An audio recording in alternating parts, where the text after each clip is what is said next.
आसमान से घिरा हुआ आदमी। इस सुबह आसमान गैर मामूली तौर पर साफ था, जैसे किसी नीले रंग को धोकर उफक पर फैला दिया हो। इसने खिड़की से झांक कर आसमान को देखा और मुस्कुरा दिया। वो बरसों से आसमान का आदमी था। बादल इसके हमसफर थे, हवाएं इसकी हमराज और परिंदे इसके रास्ते के साथी। इसने जिंदगी का बड़ा हिस्सा जमीन से हजारों फीट ऊपर गुजारा था, जहां मौत भी कभी कभी रडार पर नजर आ जाती है। मगर इसे क्या मालूम था कि इस रोज मौत जमीन पर इसका इंतजार कर रही है। बेटी दौड़ती हुई आई।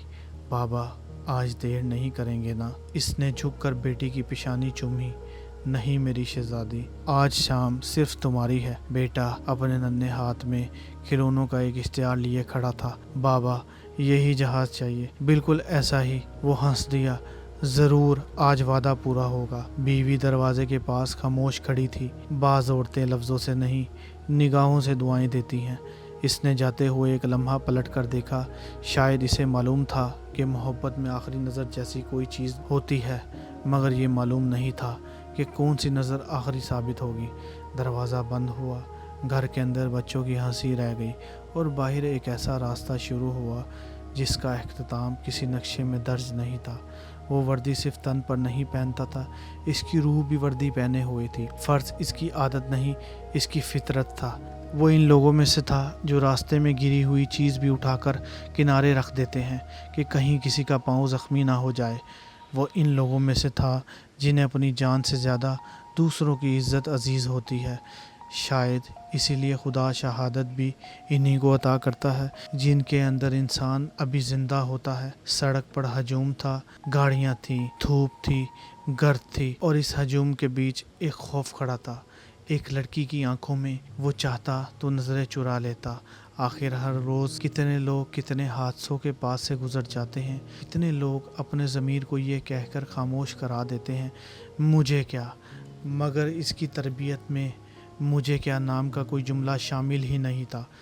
इसने गाड़ी रोकी, सिर्फ एक लम्हे के लिए, सिर्फ इतना पूछने के लिए, बेटी खैरियत है?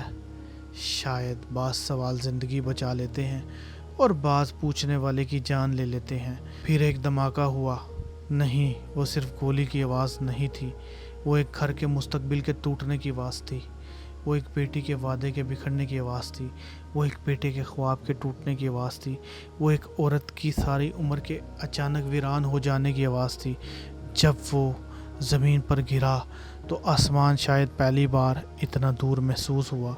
इसकी आंखें बंद नहीं हो रही थी, शायद वो बंद करना भी नहीं चाहता था। इसकी पलकों पर बेटी की मुस्कुराहट रुक गई थी।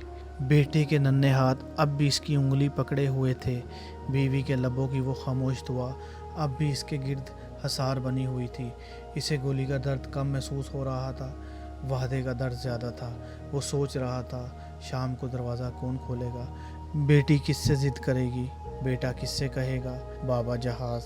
इसकी आंखों में मौत नहीं थी, अधूरे वादों की नमी थी। इस दिन एक आदमी नहीं मरा था, एक साया कम हो गया था, एक छत गिर गई थी, एक घर यतीम हो गया था, और आसमान ने अपने एक मुहाफिज को वापस मांग लिया था। कितनी अजीब बात है, जिसे दुश्मन के लड़ाका तैयारे ना गिरा सके, जिसे बारूद की बू ना डरा सकी, जिसे मिसाइलों की गरज ना झुका सकी, वो एक बेनाम नफ़रत की गोली से शहीद हो गया। जंग के मैदान में बच जाने वाला सिपाही कभी कभी अमन के रास्ते में मारा जाता है। शाम को सूरज डूब गया, मगर एक घर में शाम नहीं उतरी। वो हमेशा के लिए इंतज़ार बन गई। दरवाज़ा भी मौजूद था, घंटी भी, रास्ता भी, बस आने वाला नहीं आया। बेटी ने शायद इस रात भी दरवाजे की तरफ देखा होगा। बेटे ने शायद खिलौने के लिए जगह खाली रखी होगी।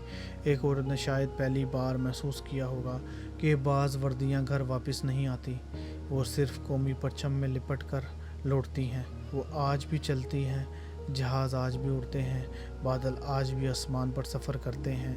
लेकिन जब कभी कोई इंसान किसी अजनबी की मदद के लिए अपनी गाड़ी रोक देता है, तो यूँ महसूस होता है जैसे वो शहीद अभी मरा नहीं, वो हर इस दिल में ज़िंदा है जो खौफ से पहले इंसानियत को चुमता है।